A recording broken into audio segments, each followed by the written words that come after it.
for peer-to-peer network 101 demonstration. And I am Elis Sandino as a leader, and I am Arjen Carlas, I'm J.R. Barroso. I'm Angel Pinatino. and this is our demonstration. So ayun guys, ito yung first step natin.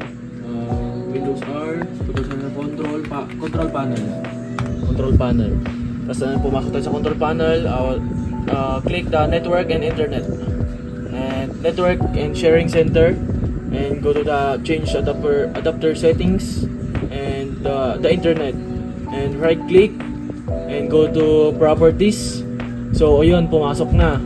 And itong version 6, IP version 6, disable natin yan and punta tayo sa version 4 and properties. So use the following IP address. Yan. Ilalagay natin dito 192.168.1.1 at kung saan ang mag-submit mask, then okay. Yan. Close. And susunod, punta tayo sa change advanced sharing settings.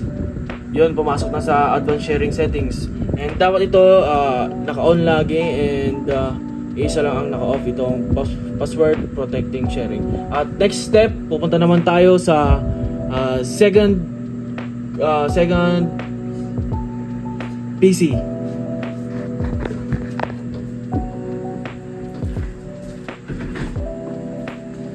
So ayun guys, andito na tayo sa second PC, which is open lang din natin yung control panel. Then control. Then pasok tayo sa network and internet. Then click lang natin yung network sharing center. Then change adapter settings. Then right click lang natin yung ethernet, then properties. Then hanapin natin yung Internet Protocol version 6, then off natin. Then after nun, highlight natin yung version 4, then properties. Then ayun, open natin yung use the following IP address. Then maglalagay tayo ng IP address, which is 192.168.1.2. Then ayun, nag-automatic na yung subnet mask. Okay natin. Close. Then after nun, punta tayo sa change advanced sharing settings. Hanapin lang natin yung open natin yung private network and need na naka-on lahat. Then after nun, sa guest or public, then sa network discovery, dapat naka-on din lahat. Then sa all networks, ang i-off lang natin dito is yung password protected sharing. Then ayun, cancel natin. So ayun guys, yun lang. Punta naman tayo dun sa PC3 or laptop 3. And for PC3, pasok tayo sa control panel. Network and internet. Network and sharing center. Then click natin itong change adapter settings. Punta tayo sa ethernet. Properties. Ito yung loob ng properties. And need natin to i-off tong Internet Protocol version 6. Then punta tayo sa version 4 properties. Use the following IP address. Then maglagay tayo ng 192.168.1.3. Then subnet mask, mag-automatic na yan. Okay lang natin to. Close. Then balik tayo sa network and internet. Network and sharing center. Change advanced sharing settings naman. Then private networks, kailangan natin itong naka-on. Then ito din naka-on. Then all networks, public sharing. And ito lang yung naka-off, password protected sharing. And yun lang. And lipat tayo sa PC1, balik tayo for file sharing.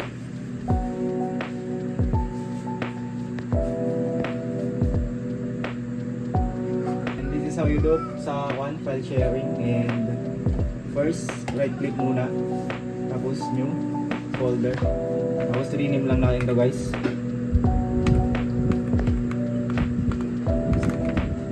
Yan, and double click lang natin tong folder na to, and gawin lang natin ulit yung ginawa natin kanina, right click and new, tapos pinutin natin yung text document, then double tap natin to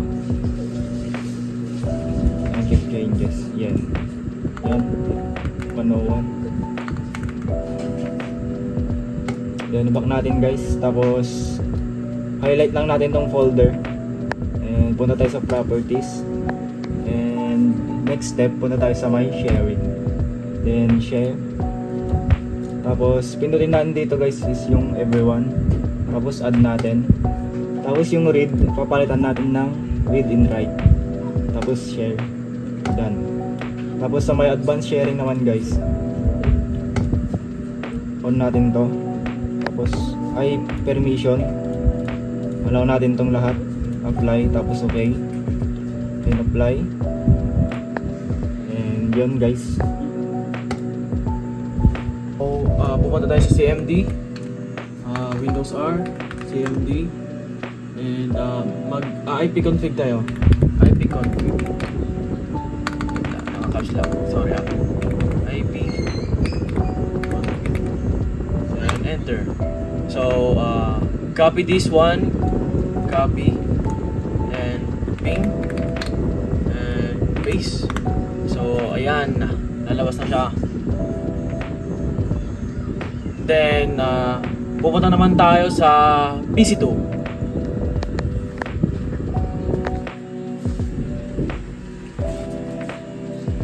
So ayan guys, mag CMD lang din tayo dito sa sa PC2 or laptop 2 for check ping and IP config and check ping. So yan, okay lang. Then IP config. Then copy lang natin tong IPv4 address.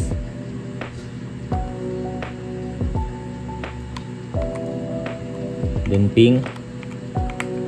Then paste natin yung kinopy natin sa IPv4 address. Then enter. So ayan guys, and next punta naman tayo sa PC2 or laptop 2. Ay laptop PC3 or laptop 3. Then mag-CMD din tayo dito sa PC laptop 3. Check natin yung IP natin, IP config, Ethernet adapter internet. Then i-copy natin tong IP address before. So guys, pinalitan pala namin yung address namin. Control C, ping,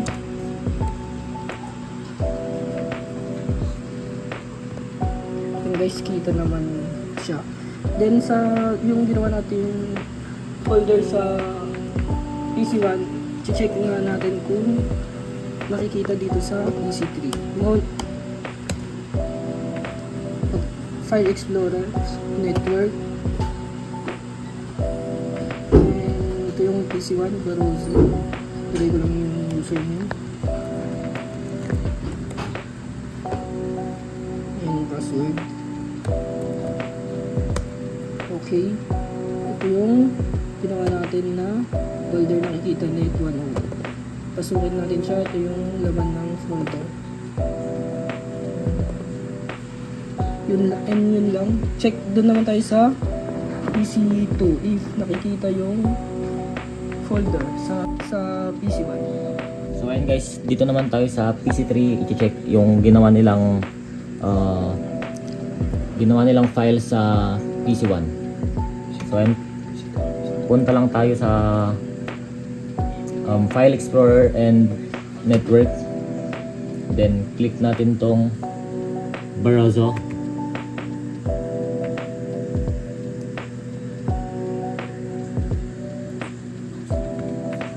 Then lagay lang natin yung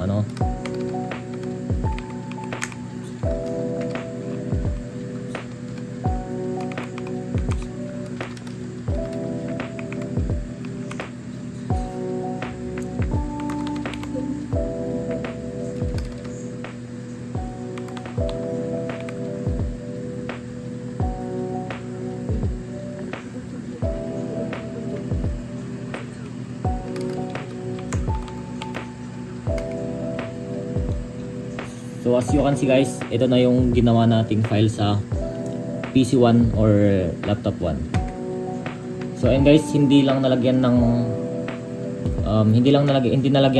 ng laman yung ginawang new text document. Then try natin lagyan, then after nito i-check din natin sa PC1 if may nalagay ba.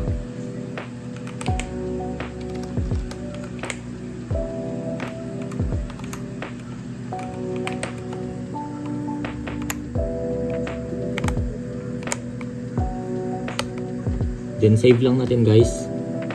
Palitan natin ng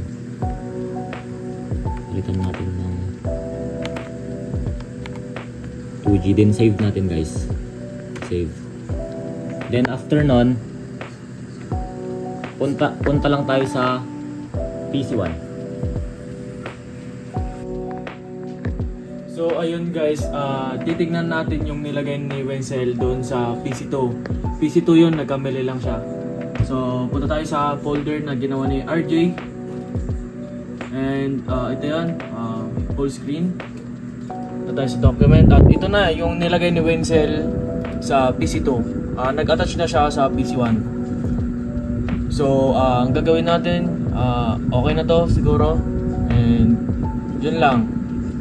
Thank you everyone, thank you sir, and thank you for watching our demonstration in Network 101.